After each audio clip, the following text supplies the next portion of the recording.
Welcome to study पाठशाला। तेज सत श्री अकाल सारे नु। आई होप आपकी पीसीएस की प्रिपरेशन बिल्कुल जोरों शोरों पे चल रही है और आप अच्छे तरीके से अपना एफर्ट यहाँ पे दे रहे हैं।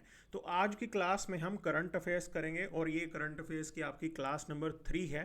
तो जैसे आपको पता है, हम पहले क्वेश्चन को एनालाइज करते हैं, उसके बाद उस पर्टिकुलर टॉपिक से रिलेटेड जानकारी आपको देते हैं। तो ये सवाल किया गया था कि भाई 2020 प्रीलिम्स का सवाल है ये।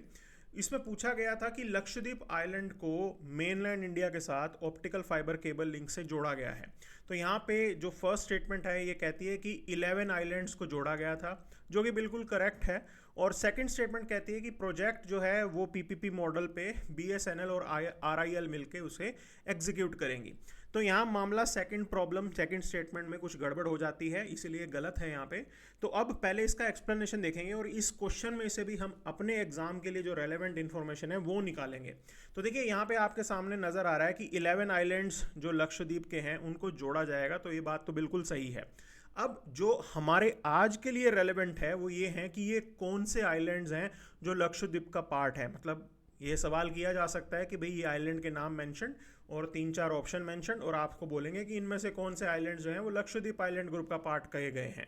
तो कावरती, कल्पेनी, अगाती, अमीनी, अंद्रोथ, मिनिकोय, बंगाराम, बित्रा, चतलत, किल्टन और कदमत, ये आइलैंड ग्रुप्स हैं जो लक्षद्वीप आइलैंड ग्रुप का पार्ट माने जाते हैं। क्लियर।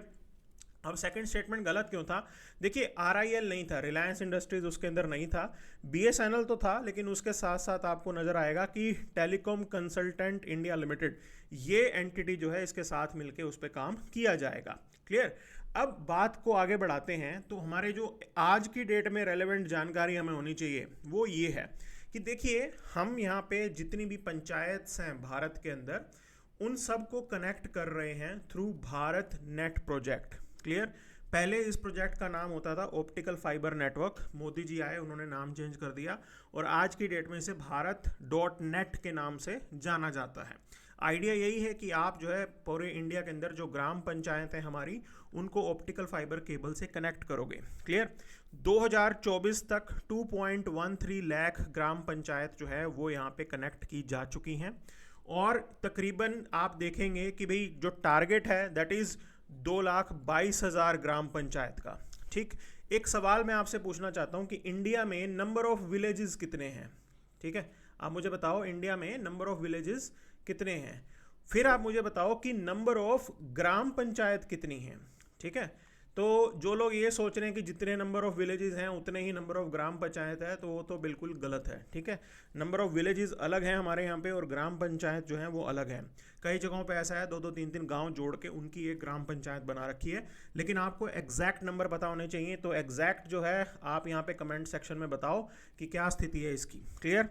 अब हम आगे चलते हैं। देखिए, ये ऑप्टिकल फाइबर नेटवर्क का पूरा नेटवर्क तकरीबन 6.89 लाख किलोमीटर का है, जो यहाँ पे एस्टेब्लिश इन्होंने अभी लेट डाउन कर दिया है। ठीक है।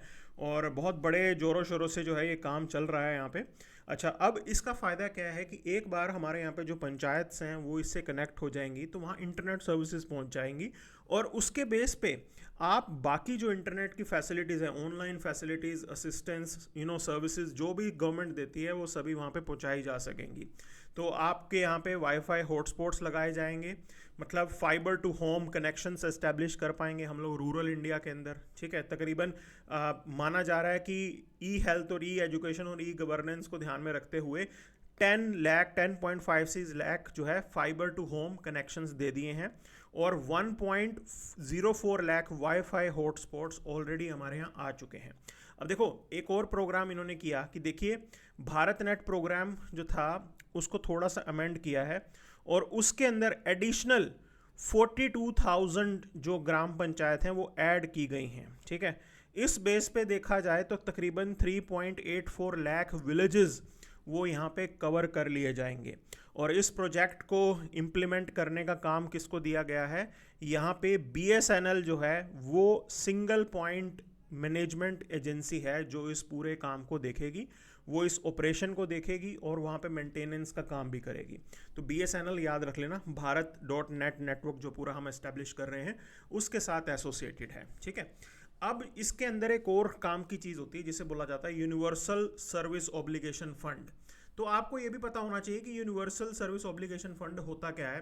देखो, अगर मुझे बिजनेस पॉइंट ऑफ व्यू से समझना हो तो बिजनेस जो है, जो रूरल एरिया है या फिर जो वेरी फार ऑफ एरिया है, वहाँ पे ये लोग अपनी इंटरनेट फैसिलिटी नहीं देंगे। मुझे अगर प्राइवेट प्लेयर के हिसाब से सोचें कि प्राइवेट प्लेयर इतनी दूर दूर तक अपनी इंटरनेट फैसिलिटी नहीं दे पाएंगे क्योंकि वो वायबल नहीं होगा उतने बड़े स्केल पर नेटवर्क बिछाना, और आपके ग्राहक बहुत थोड़े, और इन रूरल एरियाज के अंदर लोगों की जो है पेइंग कैपेसिटी भी नहीं होती।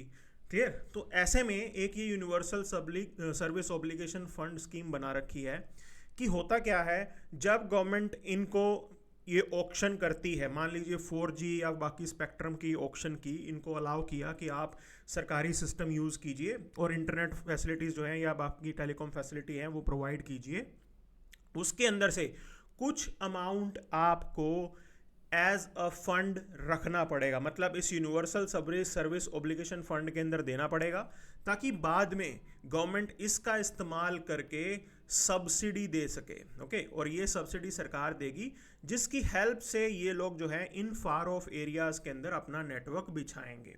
तो ये बहुत बढ़िया आइडिया है, अदरवाइज इतनी दूर दराज इलाके के अंदर तो पॉसिबल ही नहीं हो पाता। ठीक है, तो सो फार अराउंड 9000 अनकवर्ड विलेजेस हैं जिनको हम 4G नेटवर्क के अंदर लेके आ गए हैं, और 11,000 करोड़ का खर्चा यहाँ से हुआ है। ठीक है, और वो सब कुछ यूनिवर्सल सर्विस ऑब्लिगेशन फंड की वजह से हुआ, अदरवाइज कौन इन गाँवों के अंदर जो है वो अपना टावर लगाएगा।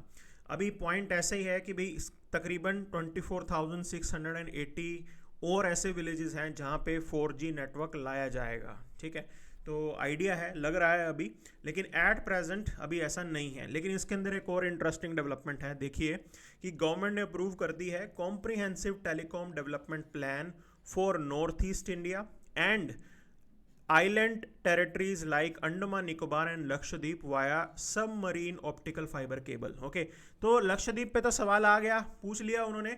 अब ये आगे की इंफॉर्मेशन है कि अंडमान निकोबार को भी हम जोड़ रहे हैं। ठीक है, तो दोबारा अगर सवाल पूछना हो तो यहाँ पे अंडमान निकोबार पे भी पूछा जा सकता है ना। तो यहाँ पे याद रखना। अब देखो, यूनिवर्सल सर्विस ऑब्लिगेशन को मैं थोड़ा और डिटेल में बताता हूँ कि इसको एस्टेब्लिश किया गया था इन 2003 bye amending Indian telegraph act. Clear? और इसके अंदर क्या प्रोविजन डाला गया, जैसे मैंने बताया कि ये जो फंड बनाया जाता है इसका इस्तेमाल करते हैं एज अ सब्सिडी सपोर्ट देने के लिए, ताकि जो भी वायबिलिटी गैप आ रहा है, क्लियर, जैसे जो भी वायबिलिटी की जो गैप फंडिंग आती है, मतलब बिजनेस वायबल नहीं होगा तो सरकार अगर सब्सिडी दे देगी तो वो कंपनी जो है वहाँ पे जाके अपना टावर लगा लेगी, ये इसका मतलब है। तो हम चाहते हैं कि रूरल हो या माउंटेन एरिया हो, हर जगह जो है ये लोगों को टेलीकॉम सर्विसेज मिले और वो अफोर्डेबल भी रहें और रीजनेबल प्राइस पे मिलें। तो उसके लिए जो टेलीकॉम सर्विस प्रोवाइडर है, जब तक सरकार उसको सब्सिडी नहीं देगी वो आगे एक्सपैंड ही नहीं करेगा, वो पैसा खर्च ही नहीं करेगा। तो यहाँ पे इस सर्विस के अंडर यहाँ पे सब्सिडी मिलती है और उसके बाद जो है वो वहाँ जाके अपना टावर वगैरह वो लगा लेते हैं।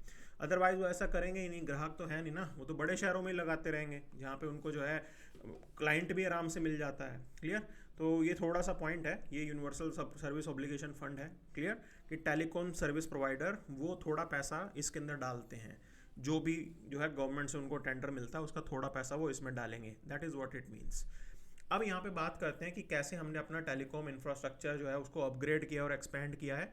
तो यहाँ पे कुछ डाटा हमारे लिए ज़रूरी है। देखिए, अक्टूबर 2024 तक 4.6 lakh 5G base trans receiver stations already install हो चुके हैं। अच्छा, आउट ऑफ 783 डिस्ट्रिक्ट्स 779 डिस्ट्रिक्ट्स में जो है हम ये काम कर चुके हैं। क्लियर? एक तो हमें ये पता लग गया कि नंबर ऑफ डिस्ट्रिक्ट कितने हैं, 783, उनमें से 779 में जो है ये 5G बेस ट्रांसीवर स्टेशन लगाए जा चुके हैं। बाकी दो चार हैं जो रह गए हैं, मे बी जो है ये तो अक्टूबर 2024 का डाटा है, आज की डेट में तो वो भी पूरा हो गया होगा। क्लियर? ये समझ गए आप।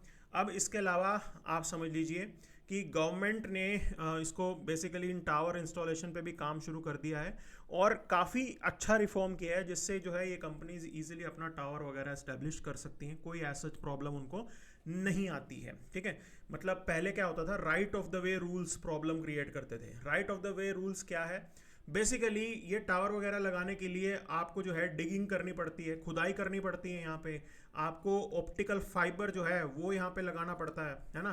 तो उसके अंदर बहुत सारी परमिशंस हुआ करती थी। मतलब ये प्राइवेट प्लेयर्स बेचारे ये तो परमिशन लेते रहते ही ले जाते हैं। मान लीजिए कोई ऐसा टावर लगाना है आपको फॉरेस्ट एरिया में, तो फॉरेस्ट डिपार्टमेंट से परमिशन लो। आपको किसी अर्बन एरिया में लगाना है तो अर्बन म्यूनिसिपल कॉरपोरेशन से परमिशन लो। या सपोज कीजिए वो कहीं लगना है पुड्डा के एरिया में, मतलब मान लीजिए पंजाब अर्बन डेवलपमेंट का एरिया है, उसके अंदर लगना है, तो फिर पुड्डा का डिपार्टमेंट अलग होगा, उनसे आपको वो खुदाई करने की परमिशन अलग लेनी पड़ेगी। तो इसे बोला जाता था right of the way rules. अब इसको स्ट्रीमलाइन कर दिया यहाँ पे, आराम से वो जो है जो भी उनकी रिक्वायरमेंट है वो यहाँ पे कर सकते हैं। और इसके साथ गति शक्ति संचार पोर्टल भी है, जिसमें जो भी क्लियरेंस की रिक्वायरमेंट है वो आसानी से मिल जाती है। क्लियर, मतलब टेलीकॉम का नेटवर्क इसीलिए पूरे देश के अंदर बहुत अच्छे से हमारे यहाँ फैल गया है। अब पहली चीज़ देखिए, एवरेज इंटरनेट स्पीड। अब ये क्वेश्चन यहाँ पे बन सकता है। इंडिया के अंदर एक टाइम ऐसा था 2014 के अंदर एवरेज इंटरनेट जो स्पीड होती थी वो 4.18 Mbps होती थी। आज की डेट में इस देश के अंदर 105.85 Mbps जो है ये इंटरनेट स्पीड पहुंच गई है। प्लस इंटरनेट सब्सक्राइबर्स की बात देखिए आप, एक समय पे 251 मिलियन इंटरनेट यूजर्स होते थे, 2024 की बात आ रही है, मतलब तकरीबन 25 करोड़ इंटरनेट यूजर्स होते थे। आज की डेट में 95 करोड़ इंटरनेट यूजर्स हैं। 954 मिलियन मतलब 95.4 करोड़, इतने ज़्यादा लोग जो हैं इंटरनेट को यूज़ कर रहे हैं। तो ये नंबर हमारे लिए इंपॉर्टेंट है, ये डाटा इंपॉर्टेंट, याद रख लीजिएगा। अब आगे चलते हैं, यहाँ पे मैं आपको एक इंटरेस्टिंग चीज़ बताना चाहता हूँ, तो हम उस पर बाद में आएंगे, पहले काम की चीज़ देखो। तो इंडियन रेलवे ने एक ट्रेन बनाई जिसको रुद्रास्त्र कहा जा रहा है, that is Asia's longest freight train. Freight मतलब मालवाहक, मालगाड़ी। और इसका जो है ट्रायल जो है वो ऑलरेडी रन हो चुका है। 4.5 किलोमीटर की है ये ट्रेन, 4.5 किलोमीटर लंबी है, एशिया की लॉन्गेस्ट है। दुनिया की सबसे बड़ी ट्रेन ऑस्ट्रेलिया की है जिसकी लेंथ है 7.3 किलोमीटर्स। क्लियर, 7.3 किलोमीटर लंबी ऑस्ट्रेलिया वाली है, लेकिन हमने जो है एशिया की सबसे बड़ी ट्रेन बना दी यहाँ पे। 4.5 किलोमीटर लंबी ये ट्रेन है। क्या इसका रूट रहा, तो गंज ख्वाजा जो चंदौली यूपी में पड़ता है, वहाँ से लेके ये गढ़वा जो कि आपका झारखंड में है, वो डिस्टेंस 209 किलोमीटर का डिस्टेंस 5 घंटे 10 मिनट में पूरा किया। और average speed 40.5 kilometre per hour रही, बहुत अच्छी स्पीड है ये। इसके अंदर आप ये टोटल मान के चलिए कि तकरीबन हमने क्या किया, 6 बॉक्स रेक्स। 6 बॉक्स रेक्स का मतलब ये कि तकरीबन 6 ट्रेन आपस में जोड़ दिया आपने। और इसके अलावा आप इसके अंदर 7 लोकोमोटिव्स का इस्तेमाल कर रहे हैं, मतलब 7 इंजन लगे हुए हैं इस प्लेन को, इस पर्टिकुलर ट्रेन को खींचने में, 7 लोकोमोटिव्स। क्लियर, और बहुत बढ़िया ये हमारी अचीवमेंट है कि हमने ये चीज़ यहाँ पे करके दिखाई है। इसके अंदर कितने डब्बे होंगे, 345 वैगन्स हैं। क्लियर, 345 वैगन एक साथ चलेंगे। एक वैगन के अंदर, एक डब्बे में 72 टन का वजन उठाया जा सकता है। 72 टन एक वैगन में आएगा, आप इसको 345 से मल्टीप्लाई कर लो, इतना सारा सामान ये ट्रेन एक साथ कैरी करेगी। बहुत बढ़िया चीज़ है, रुद्रास्त्र नाम रखना इसका। क्लियर, अब आगे देखेंगे मेजर कनेक्टिविटी प्रोजेक्ट के अंदर, तो फिजिकल और डिजिटल लिंकेजेस की बात हो रही है। तो NHAI's digital highway initiative involves approximately 10,000 kilometres का ऑप्टिकल फाइबर केबल जो है वो बिछाया जाएगा अलोंग नेशनल हाईवे, ताकि आप बेटर इंटरनेट सर्विसेज दे सके। ठीक है, तो ये NHAI का है, ये डिजिटल हाईवेज इनिशिएटिव, ये याद रखना। मतलब वो पूछ लेते हैं ना कि डिजिटल हाईवे इनिशिएटिव किसका होगा, तो लोग सोचेंगे ही नहीं कि ये जो है हमारा नेशनल हाईवे अथॉरिटी का ऑफ इंडिया का हो सकता है। तो वो पॉइंट याद रखना, इन NHAI का है। देन आपके यहाँ पे western dedicated freight corridor operational हो गया है, बहुत बढ़िया चल रहा है यहाँ पे। अब आप मुझे बताओ ये वेस्टर्न डेडिकेटेड फ्रेट कॉरिडोर कहाँ से कहाँ तक है। ठीक है, आपने मेरे को स्टार्टिंग पॉइंट बताना है कि किस शहर से शुरू हो रहा है और किस शहर पे एंड हो रहा है, ये आप जो है कमेंट सेक्शन के अंदर बताएंगे। सो मैं वेट करूँगा कि आप इसके अंदर कमेंट कर रहे हैं कि वेस्टर्न डेडिकेटेड फ्रेट कॉरिडोर की बात चल रही है। फ्रेट का मतलब मालवाहक चीज़, बेसिकली लाइनें बिछाई जा रही हैं जहाँ पे सिर्फ और सिर्फ आपके यहाँ पे मालगाड़ियाँ चलेंगी, ताकि फास्ट तरीके से आप जो है इस देश के अंदर रेल के थ्रू ट्रांसपोर्ट कर सको। क्लियर है। अच्छा, इसके अलावा आप देखिए यहाँ पे नेशनल हाईवे के प्रोजेक्ट चल रहे हैं। देन यू हैव PM गति शक्ति नेशनल मास्टर प्लान। अब ये सब हमने देख लिया, ये इतना इंपॉर्टेंट नहीं है, ऊपर वाली 2 चीज़ें याद रख लेना प्रीलिम्स के पॉइंट ऑफ व्यू से, ये पॉइंट हम कवर कर चुके हैं। Then digital infrastructure expansion and related initiative, तो देखिए नेशनल ब्रॉडबैंड मिशन 2.0 चल रहा है। जनवरी 2025 में इसको एक तरीके से लॉन्च किया गया था। कि हम पूरे देश के अंदर हाई स्पीड ब्रॉडबैंड को यहाँ पे पहुँचाना चाहते हैं। Then there is a you can say initiative called program means प्रधानमंत्री ग्रामीण डिजिटल साक्षरता अभियान, जिसको PMG दिशा बोल रहे हैं, ठीक है, प्रधानमंत्री ग्रामीण डिजिटल साक्षरता अभियान। आइडिया यही है कि इसके under somewhere around 6.39 crore rural individuals को डिजिटल लिटरेसी दी गई है। डिजिटल लिटरेसी का मतलब है इसके अंदर आप गांव के लोगों को इंटरनेट कैसे ऑपरेट करना है उसकी जानकारी दे रहे हो, ठीक है। ये पॉइंट याद रख लेना कि PM ग्रामीण डिजिटल साक्षरता, साक्षरता का मतलब यही होता है कि आप पढ़ा रहे हो, ठीक है ना, आप जो है एजुकेट कर रहे हो। तो इस PMG दिशा के अंदर हम जो है गांव वालों को एजुकेट कर रहे हैं, ये पॉइंट याद रखना, उनको इंटरनेट वगैरह चलाना जो है वो सिखाया जा रहा है यहाँ पे। Then there is another scheme called digital Bharat Nidhi. तो डिजिटल भारत निधि ये एक अम्ब्रेला स्कीम है जिसका काम क्या है, स्टार्टअप्स इनोवेशन को प्रमोट करना। कहाँ कहाँ पे, Tier 2 और Tier 3 सिटीज़ के अंदर टारगेट कर रहा है ये, ठीक है। डिजिटल भारत निधि, ये पॉइंट याद रखना है कि भी ये जो है स्टार्टअप्स को एनकरेज करने के लिए जो है हमने एक इनिशिएटिव लेके आए हैं, क्लियर। तो आगे बढ़ते हैं। यहाँ पे आपको दिख रहा है कि India's first gas exchange, that the Indian gas exchange IGX की बात चल रही है यहाँ पे। तो इन्होंने पूछा कि भी ये सब्सिडरी है इंडियन एनर्जी एक्सचेंज की, ठीक है, उससे रिलेटेड पूछा कि कितनी स्टेटमेंट इसमें करेक्ट है। तो यहाँ पे पॉइंट समझना है कि ये 3 स्टेटमेंट इसमें सही हैं। देखो ये दोबारा रिपीट नहीं होगा, और बेसिकली ट्रेड अक्रॉस 3 हब्स, दहेज, हजीरा इन गुजरात, काकीनदा इन आंध्र प्रदेश, ओके। तो इन हब्स में जो है ये ट्रेड को प्रमोट करेगा। अब तो और भी एरिया में फैल चुका होगा, तब ये बेसिकली एक जस्ट एक इनिशिएटिव था, अब बहुत ज़्यादा इसका एक्सपेंशन हो चुका होगा, तो हम इसीलिए इसके चक्कर में नहीं पड़ेंगे। अब इससे जुड़ी हुई बात समझते हैं कि काफ़ी एनर्जी सेक्टर एक बार न्यूज़ में है, तो आपको यहाँ पे एनर्जी सेक्टर से जुड़ी हुई चीज़ें समझनी है। और यहाँ पे पहली चीज़ है दैट इज़ शक्ति। तो शक्ति का फुल फॉर्म आप समझ लो पहले क्या है। तो शक्ति का फुल फॉर्म ये कह रहा है कि scheme for harnessing and allocating कोयला ट्रांसपेरेंटली इन इंडिया, ओके। तो कोयले की ट्रांसपोर्टेशन के लिए आइडिया है शक्ति। आप जो है जो ऑक्शंस वाला एरिया है वहाँ से आप इसको लिंकेज एस्टेब्लिश करेंगे, पावर प्लांट्स तक आप जो है इसको लेके जाएंगे, ठीक। जहाँ जहाँ पे भी ये अब तक नहीं है वहाँ वहाँ ये चीज़ें फैसिलिटेट की जाएंगी। उसका फ़ायदा क्या होगा, चीपर कोल फॉर जनरेटर्स, आसान से सस्ते दाम पे जो है कोयला मिल जाएगा।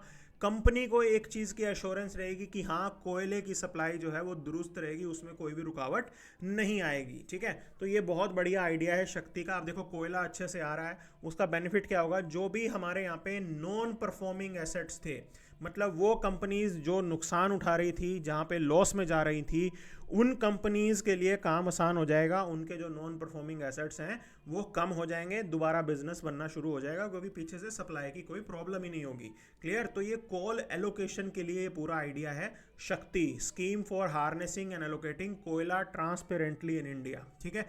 ये पॉलिसी देख ली हमने।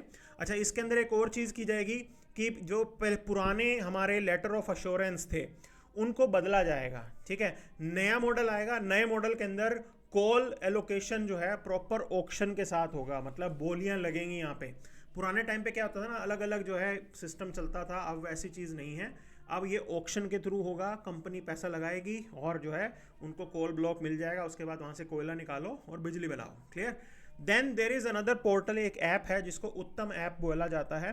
अब देखो इसकी फुल फॉर्म क्या है, unlocking transparency by third party assessment of mined coals, okay. तो ये ministry of coal and coal India limited ने जो है इसे बनाया है।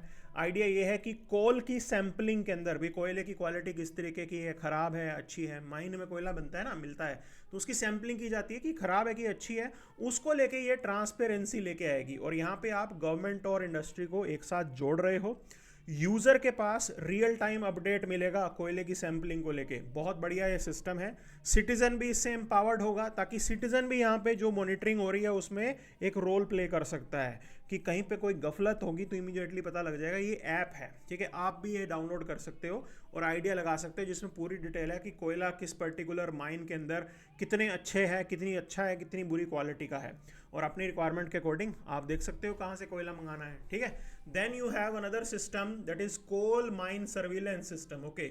अब देखो बहुत सी ऐसी माइनिंग साइट्स होती हैं जो अनऑथराइज्ड हैं, कहीं पे भी इलीगल माइनिंग शुरू हो जाती है। हमारे यहाँ पे खड्डा खोद के माइनिंग शुरू कर देते हैं, उन सब चीज़ों को यहाँ पे उसको एक्सपोज किया जाएगा। मतलब मेक श्योर करना है कि जो माइन है कोई भी अनऑथराइज्ड माइन ना हो। और यहाँ पे आप लोकल ट्रैकिंग करोगे क्योंकि इसके अंदर जियो टैगिंग होगी। क्लियर? तो ज्योग्राफिक डाटा इंटीग्रेशन वो हम लेके आ रहे हैं। रियल टाइम पे विलेज लेवल तक की इंफॉर्मेशन आपके पास जो है यहाँ पे मिल जाएगी। वेब बेस्ड सिस्टम है, ऑनलाइन सिस्टम है, और बेसिकली टेक्नोलॉजी जो है वो primarily ministry of electronics and information technology जो है उनके साथ मिलके जो है इसे बनाया गया है। तो idea is coal mine surveillance and management system. बहुत बढ़िया सिस्टम है ये। ठीक है, अब यहाँ पे एक और इंटरेस्टिंग चीज दैट इज खान प्रहरी। अब ये याद रख लेना, खान प्रहरी का क्या मतलब है। मतलब जहाँ पे इलीगल माइनिंग होती है उसको रिपोर्ट करने के लिए भी एक पोर्टल आ गया है। देखिए बहुत सी जगहों पे रैट होल माइनिंग होती है। ठीक है, रैट होल का मतलब यही है कि कहीं से छोटा सा बेसिकली मोरा सा बना के माइन से वो कोयला निकालते रहते हैं और बहुत लोग इसमें फंस जाते हैं, मर जाते हैं। आपको अक्सर ये न्यूज़ देखने को मिलेगी। मेघालय के अंदर कई जगहों पे जो है यहाँ पे देखा गया है, बिहार के अंदर भी ये चीज़ देखी गई है कि रैट होल माइनिंग, उसमें क्या है लोग चले जाते हैं। ठीक है, और फिर एकदम से कभी कभी पानी आ जाता है माइन के अंदर, फिर उनकी डेथ हो जाती है, या कोई पॉइजनस गैस आती है उसके भी नुकसान होता है। तो ऐसे में अगर कहीं पे कुछ ऐसी इलीगल एक्टिविटी हो रही है तो उसको एक्सपोज करने के लिए, रिपोर्ट करने के लिए ये खान प्रहरी नाम का पोर्टल अवेलेबल है, जिसके अंदर आइडिया ये होगा कि आप जियो टैग्ड फोटोज़ को अपलोड करोगे। क्लियर? और साथ में आप इंफॉर्मेशन भी दे सकते हो कि किस तरीके की यहाँ पे इलीगल एक्टिविटी हो रही है। जो भी कंप्लेनेंट है उसका नाम सामने नहीं आएगा, एनोनिमिटी मेंटेन की जाएगी, किसी को नहीं पता लगेगा कि किसने कंप्लेंट जो है की है। टोटल कॉन्फिडेंशियलिटी यहाँ पे मेंटेन रहेगी। ठीक, तो बहुत बढ़िया आइडिया है ये, और इस तरीके की रैट होल माइनिंग टाइप की चीज़ जो है हम कम कर सकते हैं यहाँ पे with this initiative of Khan प्रहरी। ठीक, अब यहाँ पे आगे देखिए प्रकाश। तो प्रकाश क्या है? पावर रेल कोयला अवेलेबिलिटी थ्रू सप्लाई हार्मनी। तो आइडिया इज दिस, इसके अंदर मल्टीपल जो है आपकी मिनिस्ट्रीज इन्वॉल्व हैं। मेक श्योर ये करना है कि कोयले की सप्लाई में कोई कमी ना आए। तो ministry of power, ministry of coal, coal India limited, railways, power utilities जो हैं वो सब यहाँ पे एक साथ आ रही हैं, एक ही प्लेटफॉर्म पे आ रही हैं, बिल्कुल कोऑर्डिनेटेड वे में, प्रॉपर मॉनिटरिंग के साथ कोयले की सप्लाई को एकदम अच्छे से मेंटेन किया जाता है। कहीं पे कोई भी दिक्कत आए तो अब इतने सारी मिनिस्ट्रीज जो इन्वॉल्व हैं तो आप इमीडिएटली जो है प्रॉब्लम को आइडेंटिफाई कर सकते हैं और उसको सॉर्ट आउट कर सकते हैं। साथ में जो भी रेक्स वगैरह निकल रहे हैं, मतलब जो भी कोयले का आप बोल सकते हो ट्रांसपोर्टेशन जा रहा है, उसको भी आप मॉनिटर करोगे, ट्रैक करोगे कि कहाँ से कोयला कितना निकला, कहाँ पहुँचा, क्या हुआ उसके बाद। वो सारी जानकारी यहाँ पे इस प्रकाश जो है पावर रेल कोयला अवेलेबिलिटी थ्रू सप्लाई हार्मनी वाले पोर्टल पे मिल जाती है। क्लियर? तो ये सारे याद रखने हैं आपको किससे क्या रिलेटेड है। मूविंग टू द नेक्स्ट, आप देखिए यहाँ पे ये सवाल आया कि अंगोला और नाइजीरिया जो है are one of the largest crude oil supplier to the sub Saharan reason. ठीक है, सेकंड स्टेटमेंट ये कह रहा है कि इंडिया और अंगोला के बीच में बायलैटरल एग्रीमेंट हुआ है। ओके, सो दोनों के दोनों स्टेटमेंट जो है गलत हो जाती हैं। देखिए एनर्जी की बात करें कि इंडिया अंगोला पार्टनरशिप है यहाँ पे, है ना, and Angola emerge as the second largest African oil supplier to India after Nigeria. Okay, sub Saharan के अंदर मतलब नाइजीरिया सबसे पहले जो है नंबर 1 पे है, नंबर 2 पे हमारा सप्लायर है वो है अंगोला है। ठीक है, तो ये पॉइंट उल्टा हो गया। ठीक है, इसीलिए जो है हम यहाँ पे इसको नहीं देखेंगे, इसलिए गलत है। अच्छा, मतलब ये स्टेटमेंट जो है इनकरेक्ट हो जाती है, सॉरी ये स्टेटमेंट करेक्ट हो जाती है। ठीक है, Angola and Nigeria they are one of the largest crude oil suppliers, दोनों ही हैं, एक नंबर 1 एक नंबर 2 है। नंबर 1 नाइजीरिया है, ठीक है, और नंबर 2 जो है ये अफ्रीका की बात हो रही है वहाँ से। तो ये